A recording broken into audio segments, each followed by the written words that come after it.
The best thing I can tell you here is on your first coat, do not go for perfection. You don't need it, you don't want it. You're gonna run into problems. We just want to get a medium wet coat on there. What's going on, YouTube? Today I wanted to take some time to go over the very basics of clear coating with you guys, because I see there's a lot of DIY guys out there really trying to learn.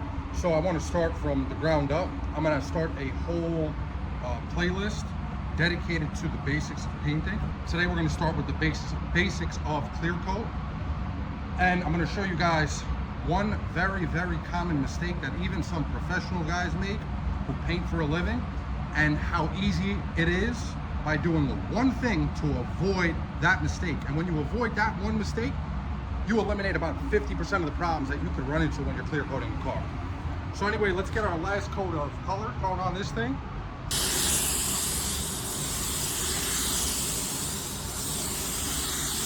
Now, for those of you who've been watching the channel, you know what I'm doing here.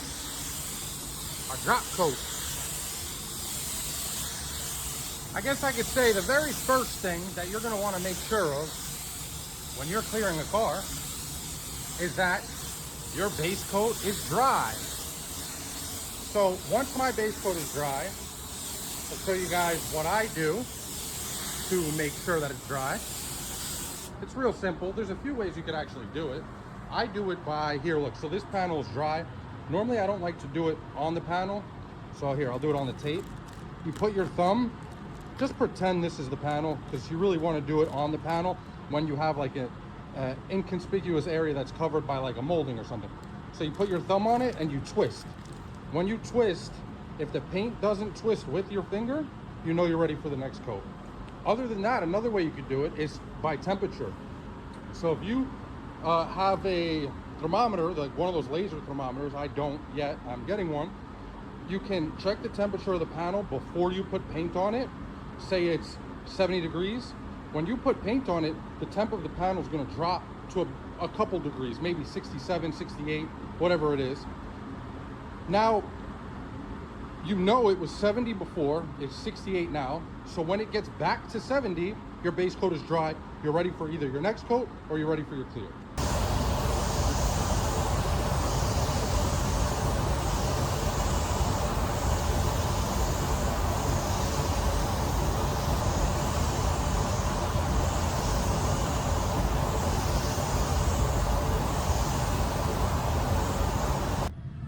Okay, now that we know our base is dry and it looks good and we're ready for clear, the next most basic thing that you want to do, make sure your gun is clean. So I'm going to run through this real quick with you guys. If you want a more in-depth video on this topic of cleaning the guns, because there's the quick way to do it, and then there's a really in-depth way to do it. So let me run you through that real quick, because I remember when I first started, nobody showed me this, and there were things I didn't learn for a long time that would have helped me a lot if I learned them sooner. So first thing you always want to check, this is probably the most important thing right here, is your air cap. You want to make sure that these little holes here and on the side are not clogged. The best way to do that, number one, do not ever stick metal in here. This is a very expensive tip. If you stick metal in here, it's very delicate, you'll ruin it. This tool right here, this is just a stiff brush. I don't know exactly what it's called. Your local body shop, and then obviously just thinner. Your local body shop supply store will have a paint gun cleaning kit, which is this right here. The store we get it from is Kemperly. This, stick it in thinner and just jab it, just straight on like this. Then hopefully some of these little things get in the holes, and it'll clean it out. And you want to do this front and back, and you want to do this every time that you use your gun. And the next thing, this also comes in the gun cleaning kit, is this thing right here. I like to go in from the back like this, right into where the air comes out of. Right? Then I take my thinner, I'll squirt a little in everywhere, front and back. Now I know my air cap is clean. Next thing, whatever gun you end up buying, which I'm going to be making videos reviewing guns, cheaper guns that you guys could go for. You'll take this tool, I think it's called a spanner, whatever, stick it on there.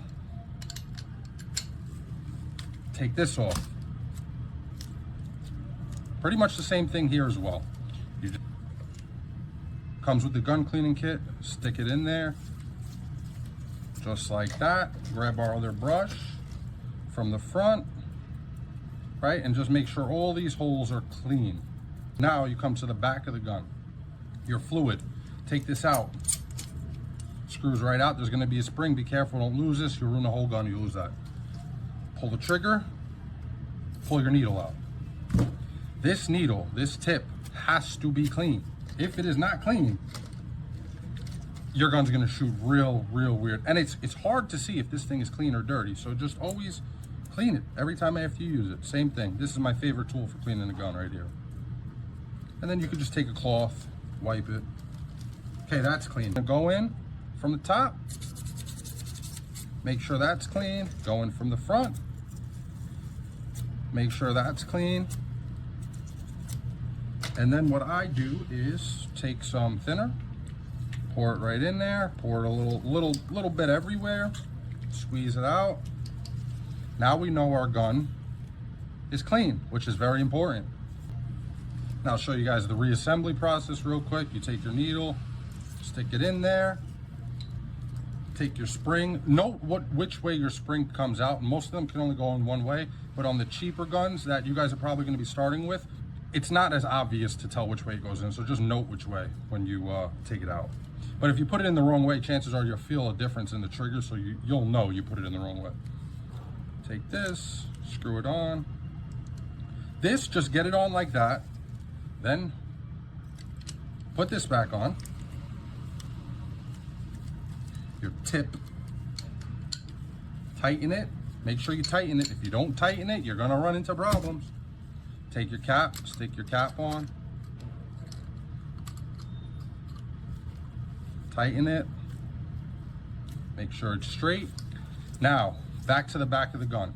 Pull your trigger, turn your fluid in. Once it stops, your fluid is wide open now. It's not wide open all the way back here. It's wide open once it stops with the trigger pulled. Okay, next thing, mixing the clear. Now for the guys in the body shop, obviously we have computers, we put in how much clear we want, it spits out how much clear, how much hardener. For you guys who are doing this from home, what you will do is go to Google, because you probably won't find it on your clear. Go to Google, type in the clear you got, and then after that, type in TDS sheet.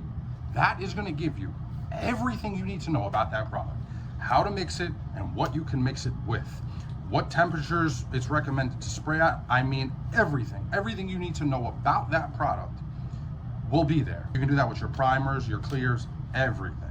That is going to save you a lot of trouble and answer a lot of questions. My clear I'm going to be using today is Luma Base 2000. It's a 4-to-1. I'm going to mix that up, then we'll get in the booth. Wanted to mention this, even though I've mentioned it in a bunch of videos. When you're mixing your clear, obviously you have a hardener. Run your hardener through a strainer. While we're here, what I'll do, I'll explain and show you that mistake that I'm talking about. So, some guys don't take into consideration how important the flash time is on your clear. And what they'll do when they're spraying a large project like we're spraying in there, they'll mix just enough clear for the first coat. The problem with that is, by the time you start spraying and then you finish, chances are where you started is already flashed off and ready for the second coat. But you still have to come back to your paint room, mix more clear, and then get back in there. It's just as detrimental to your paint job letting it flash off, either not letting it flash off enough or missing your flash off window. Both can be just as detrimental and impact the outcome of your paint job. So the way to avoid that is, this is how much I need for one coat. I'm gonna take that in the booth with me. Boom! Mix what you're gonna need for the second coat and take that into the booth with you as well. Now, if you start spraying, you finish, and then you go back to where you started, if it's flashed off, guess what? you're ready to go. Okay, so one of the last most basic things before we start spraying the car is you want to make sure that the fluid and the fan are as they should be. They're going to give you the desired pattern when you spray. Most of the time people want to leave the fan wide open. That's what I would suggest for a beginner. Leave the fan wide open. And then if you look on the TDS sheet for your clear coat, they will tell you what pressure it is recommended to spray at. And usually they'll give you guidelines from, say, 27 to 32. So they give you an area to start. So that's exactly what mine says, 27 to 32. I shoot at 27. That's how you want it to look. I know it's kind of hard to see, but if you go lower pressure, basically what you'll have is a bunch of specks all over there. It's not going to atomize the clear. Here, I'll show you real quick. You don't want it to look like that. You see on the outside how it looks very textury? That clear is not getting atomized. You see over here how the edges are very smooth? That clear is getting atomized. Now for your first coat, what you're going to do is you're going to start with 50-50 overlaps, meaning we shoot that, right? We go halfway down that whole pattern and go again. You're going to go very slow. The best thing I could tell you here is on your first coat, do not go for perfection. You don't need it, you don't want it. You're going to run into problems. We just want to get a medium wet coat on there. Let it flash off for the recommended time, again, on your TDS sheet. Come back in, and now you can go heavier and you can go for perfection because your first layer is tacked on the car and it's gonna hang on real strong to that second coat. So here we go. I'm gonna shoot this thing and show you guys how it's done.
Okay, so we know we're ready for our second coat because where we started spraying, it's tacky.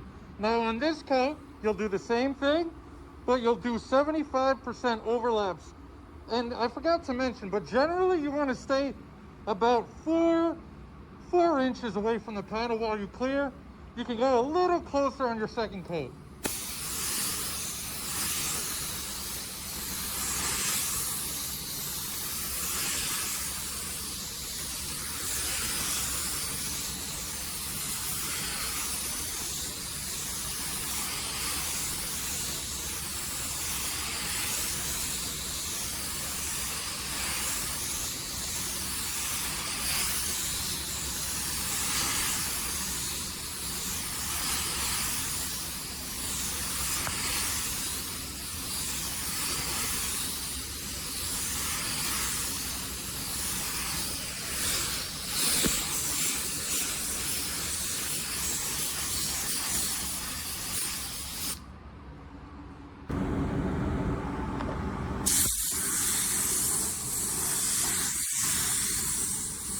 Keep that 75% overlap on that second coat.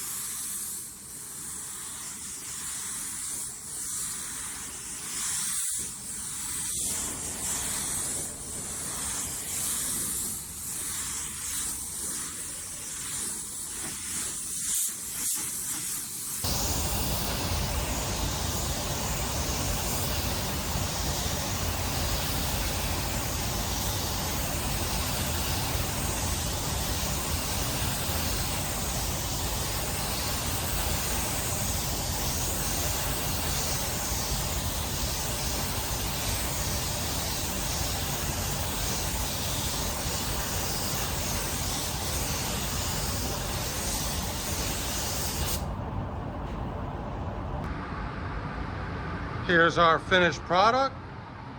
Everything came out real nice. I think clear coat is probably the easier part of painting. It's really knowing how to overcome problems that make a good painter a good painter. Hopefully I gave you guys something of value today. I mean, I tried to, you know, this is just like how to clear coat 101. If you guys have any questions about anything you saw in the video, if you guys have any suggestions about anything you would like me to cover in future videos, please leave it in the comments below. I'm here for you guys, so you know, I definitely will listen and I reply to every single comment. It may take me a little more time than others sometimes, but I do always get back to you guys. I really appreciate you guys watching.